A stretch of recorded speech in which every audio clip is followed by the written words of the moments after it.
Kalau yakin Allah yang ngasih rezeki, pasti nggak berharap ke makhluk, lempeng aja. Kehormatan kita terjaga. Kalau kita sudah begini ke makhluk, pasti turun wibawa kita, pasti itu izah kita turun. Kenapa minta-minta sama makhluk? Karena belum yakin ke Allah. Mungkin ada saatnya kita diuji dalam kesulitan, mau bayar kontrakan, bayar buat anak, bayar buat berobat, dan kita tidak ada uangnya. Minta dulu ke Allah, lalu bicara ke orang tanpa bersandar ke makhluk. Pak, saya mohon maaf, kontrakan kami habis, uang untuk kontrakan baru ada setengahnya, masih kurang 2 juta lagi, saya berniat pinjam, tapi untuk mengembalikannya tidak bisa menjanjikan karena memang saya belum terbayang, tapi insya Allah saya akan bayar, tidak akan saya bawa mati. Kalau memang takdirnya ada, alhamdulillah, kalaupun tidak ada, alhamdulillah. Ya Allah, saya ikhtiar, ampuni, tapi saya tidak berharap dari makhlukmu kecuali engkau.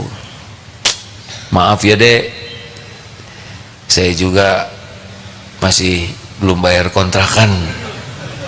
Alhamdulillah, semoga dilunasi oleh Allah. Sakit hati enggak dek? Enggak, sama sekali tidak. Karena yang membagikan rezeki adalah Allah.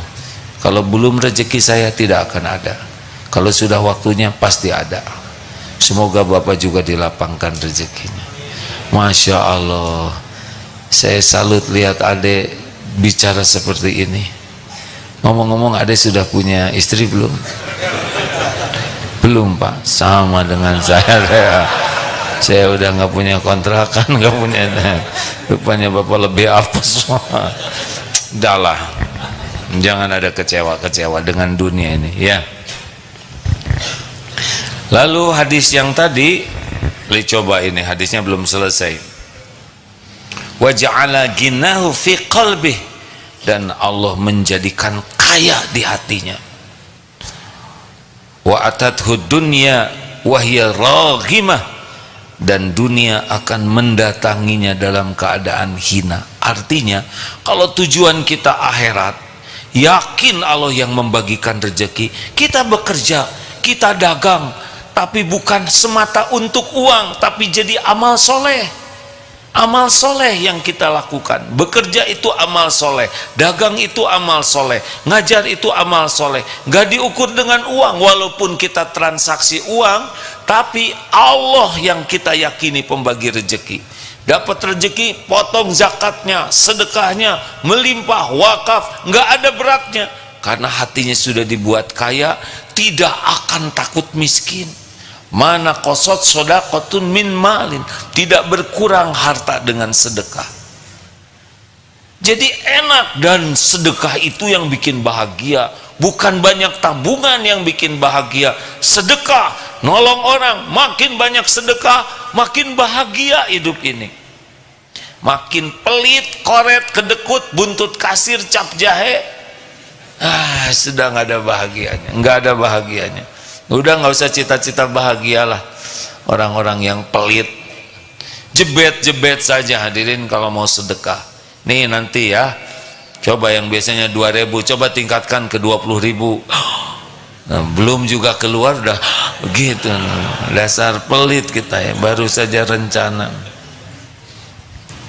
Jangan ragu-ragu hadirin, belum tentu ada kesempatan lagi sedekah. Nanti gimana? Coba aja sekarang saudara nanti lihat ya, keluarin yang paling top, yang paling gak mau dikeluarin. Ini ongkos nah yang diselip di saku apa? Ini juga ongkos besok. Coba Allah ngelihat kita berhasil melepas keterikatan kita dengan merasa aman di tangan, dengan merasa aman dengan janji Allah.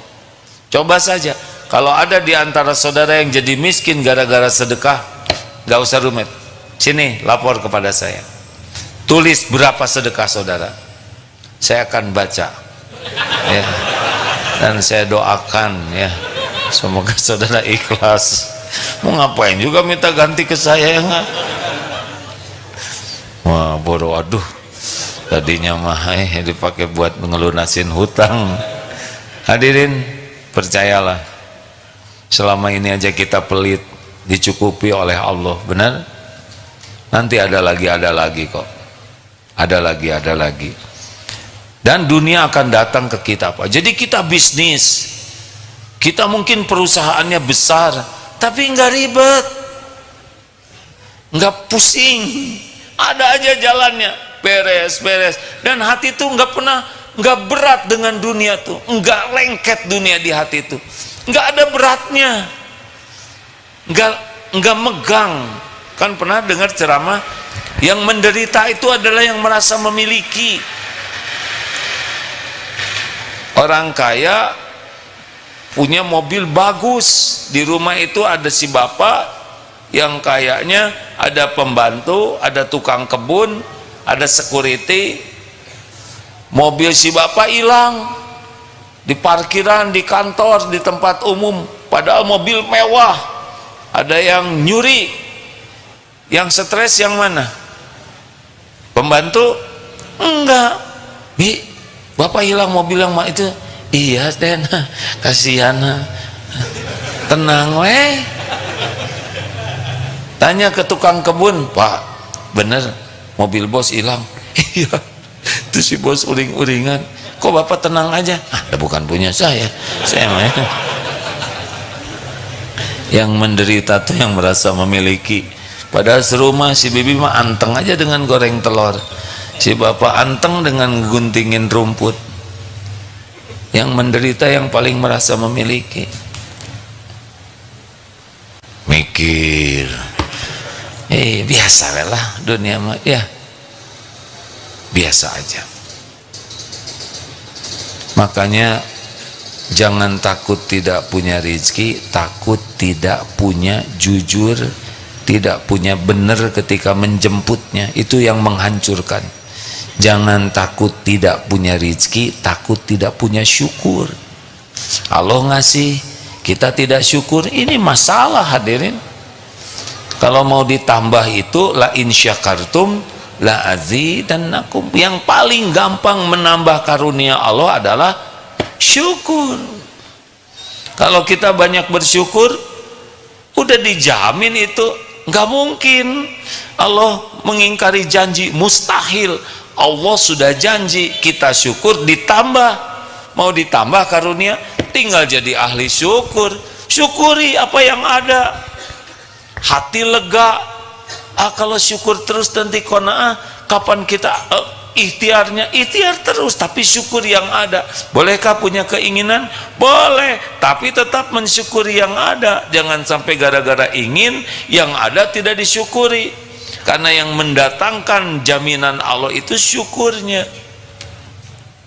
Saudara ngontrak kecil, udah nikah, pengen tambah kamar, syukuri yang ada. Jangan mah juga peti, saudara mau dimasukin peti. Alhamdulillah, pakai banyak ngaji, pakai banyak sholat sunnah, dibersihkan rumah, itu bisa lapang tuh hati kita. Allah tahu kita perlu rumah yang lebih lega, tapi uangnya nggak ada. Kalau Allah mau ngasih, pasti ada jalannya hadirin.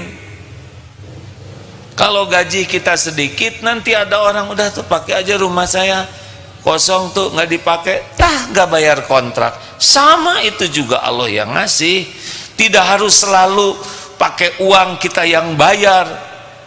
Terserah Allah. Kalau Allah mau ngasih sesuatu, pasti ada jalannya.